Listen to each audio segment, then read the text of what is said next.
brought to you by Vega, powered by Sensodyne and Vimal. We are ZFC. પ્રકરણ કેસમાં પોલીસની કાર્યવાહીને લઈને સમાચાર મળી રહ્યા છે।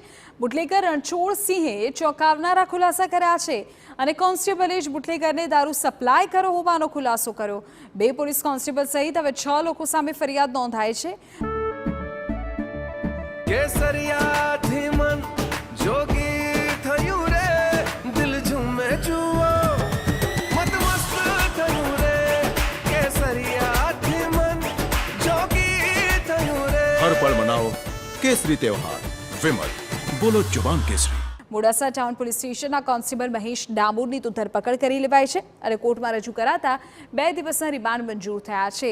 બીજો કોન્સ્ટેબલ ભાવનગર પોલીસ હેડક્વાર્ટરમાં ફરજ બજાવે છે। એલસીબીએ રેડ કરીને 1.21 લાખનો દારૂનો જથ્થો ઝડપ્યો હતો।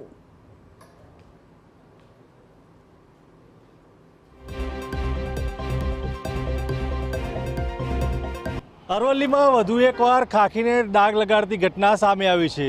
વધુ એકવાર પોલીસના કોન્સ્ટેબલો દારૂનો સપ્લાય કરતા હોય અને દારૂની ગુન્હામાં સંડોવણી ધરાવતા હોય તે પ્રકારનો મામલો સામે આવ્યો છે।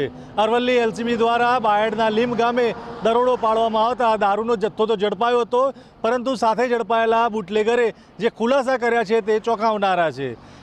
બુટલેગરે ખુલાસો કર્યો છે કે દારૂનો જથ્થો જે છે તે પોલીસ કર્મચારીઓ દ્વારા તેમને પૂરો પાડવામાં આવ્યો હતો।